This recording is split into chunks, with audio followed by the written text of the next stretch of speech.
दोस्तों, स्वागत है आपका आपके अपने YouTube channel the competition hub पर। जी हाँ दोस्तों, हम बात कर रहे हैं BPSC Bihar school teacher and head master tree second recruitment 2023।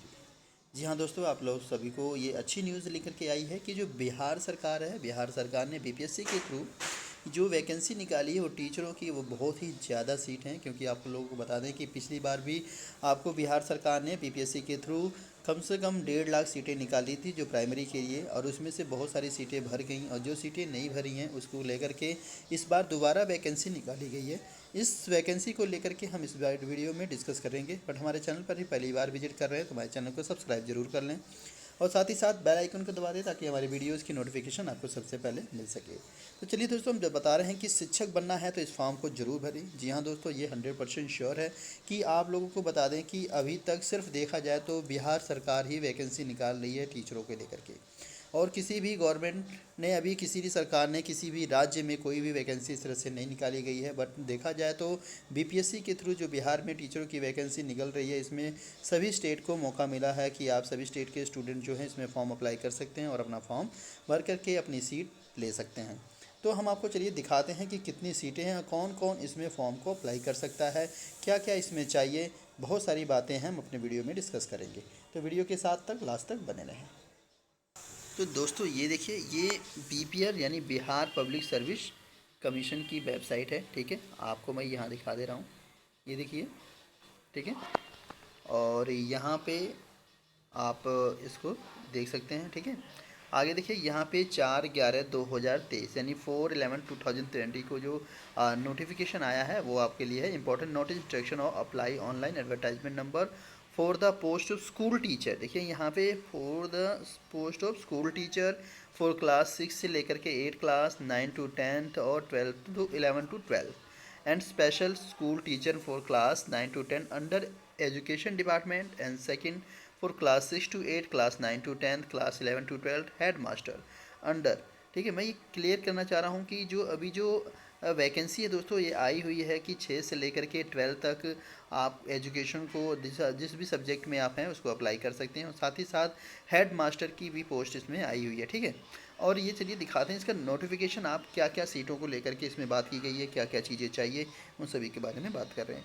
आपको फॉर्म भरने के लिए सबसे पहले बिहार पब्लिक सर्विस कमीशन पे ऑफिशियल वेबसाइट पे जाना होगा, और यहाँ पे आकर के आप जो है यहाँ पे दोस्तों इसको नोटिफिकेशन डाउनलोड कर सकते हो और देख भी सकते हो। चलिए, बाकी आप ऑफिशियल वेबसाइट पे सारी चीज़ें देख सकते हो।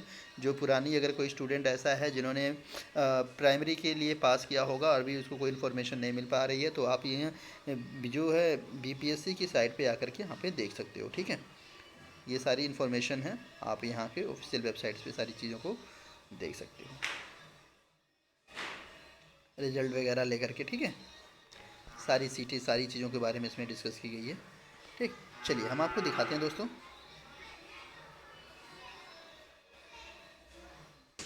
तो दोस्तों यहाँ पे देखिए, बिहार लोक सेवा की हम ऑफिशियल वेबसाइट से जो नोटिफिकेशन डाउनलोड किए हैं, यहाँ पे विज्ञापन संख्या 27/2003 शिक्षा विभाग बिहार के अंतर्गत विद्यालय अध्यापक के कुल दोस्तों यहाँ पे 69,000, ठीक है, 706 पोस्ट है। कितना है? 69,706 पोस्ट है यहाँ पे। ठीक है, पदों में पिछड़ा एवं अति पिछड़ा वर्ग कल्याण विभाग के अंतर्गत 916 पदों पर नियुक्ति हेतु योग्य भारतीय उम्मीदवारों को विहित प्रपत्र में ऑनलाइन आवेदन पत्र आमंत्रित किए जाते हैं। आवेदन भरने हेतु विस्तृत दिशा और निर्देश बिहार लोक सेवा आयोग पटना की वेबसाइट पे दोस्तों ये www.bpsc.bih.nic.in पर प्रदर्शित है। इन रिक्त पदों का विषयवार कोटिवार विवरण निम्नलिखित है। यानी कहने का मतलब है कि दोस्तों यहाँ पर जो 60 देखा जाए तो जो सीटों की संख्या की गई है वो 69,706 सीटें हैं। ठीक है, इन सीटों पे ये है आपकी 6 से लेकर के 8 तक। देखिए, ये 6 से मध्य विद्यालय में 6 से 8 तक के विद्यालय के अध्यापकों के लिए 31,982, यहाँ पे 31,000, ठीक है, 31,982 सीटें हैं। और यहाँ पे देखिए क्या क्या चीज़ें हैं। विद्यालय अध्यापक स्नातक कोटि अराजपत्रित, यानी विद्यालय में जो हो ग्रेजुएशन होना चाहिए। साथ ही साथ उसका वेतन दोस्तों बात की गई है, वेतन के लिए उसे 28,000 यानी 28,000 रुपीज़ प्रति मंथ मिलेगा, और स्थायी निमाई पेंशन के अनुसार नियमानुसार अनुमान्य है। परीक्षा योगदान की तिथि से 2 वर्ष की अवधि परीक्षा अवधि मानी जाएगी। परीक्षा भिन्न अवधि संतोषजनक नहीं पाए जाने पर परिवीक्षा अवधि का विस्तार 1 वर्ष के लिए किया जाएगा। दोस्तों यहाँ पे परीक्षा अवधि भी है और टाइम भी दी गई है, 2 वर्षों के लिए मान्य गया है। माध्यमिक विद्यालय में आगे बात की जाए तो यहाँ पे 9 से 10 तक के विद्यालयों के अध्यापकों के लिए 18,877 पोस्ट है। कितने? 18,877 पोस्ट है, जिसमें आपको सभी कैटेगरी वाइज लोगों के लिए दी गई है।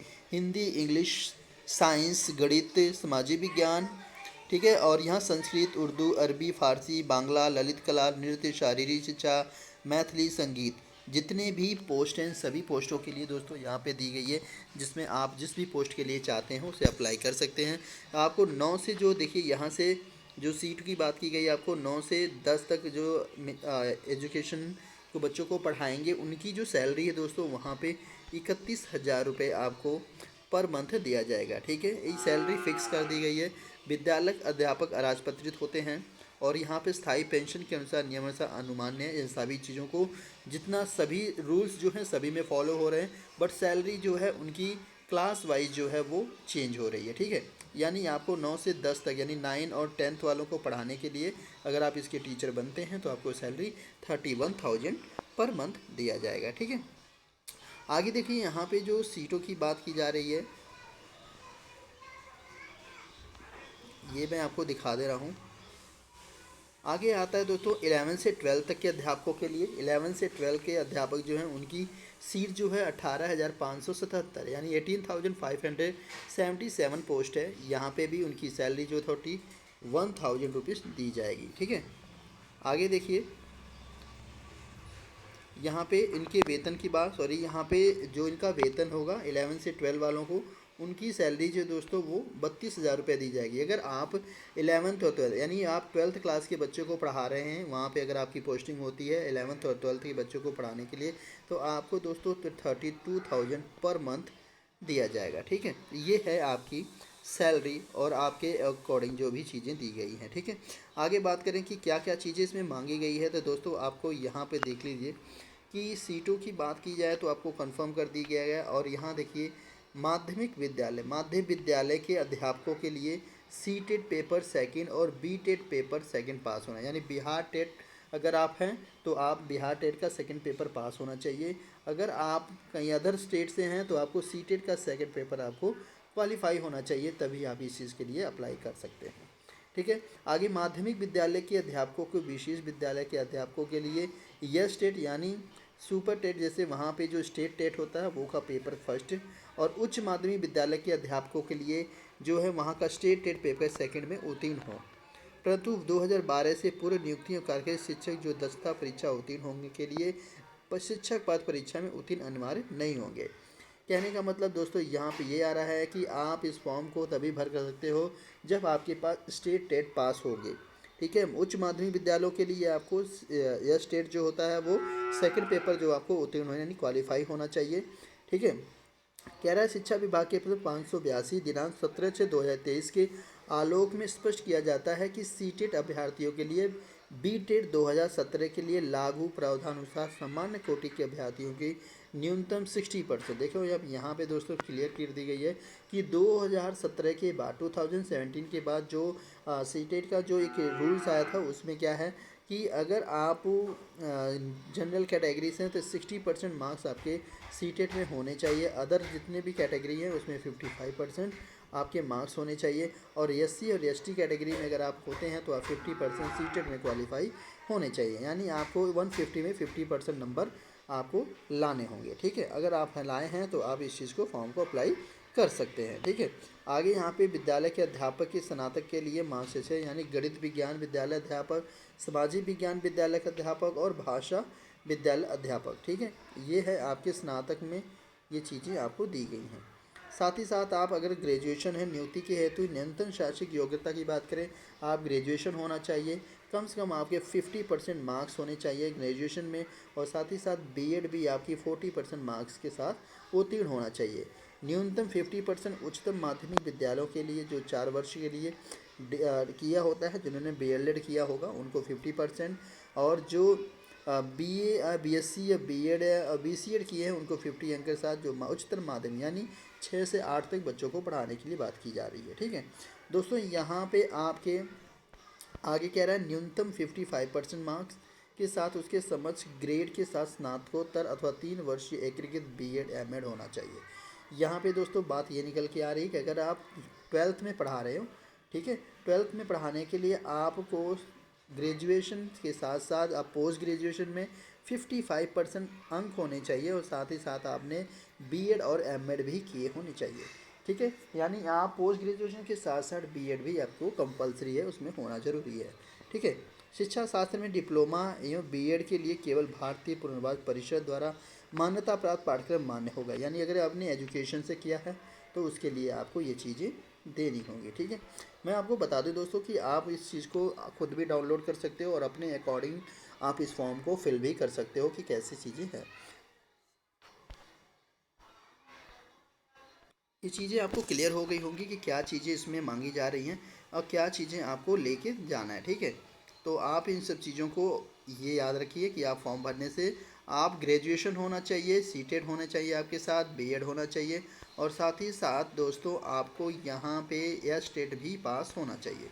ठीक है, एयर स्टेट पास होना वहाँ पे कंपलसरी है। अगर आप उस स्टेट का जैसे सीटेट होता है उसी तरह का वहाँ का स्टेट टेस्ट होता है, उसके हिसाब से ही आपको दिया जाता है। ठीक है, अब यहाँ पे निकल के आती है दोस्तों फॉर्म भरने की जो तिथि है दोस्तों वो 5/11/2023 से 14/11/2023 तक है। विलम्ब शुल्क के बाद 17/11 तक है और ऑनलाइन आवेदन प्रारंभ करने की तिथि 10/11 से। ठीक है, 10 तारीख से आपके स्टार्ट हो जाएंगे।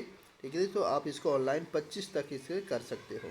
ठीक है, चलिए आपको बता देते हैं कितनी आपकी इसकी फ़ीस देनी होगी।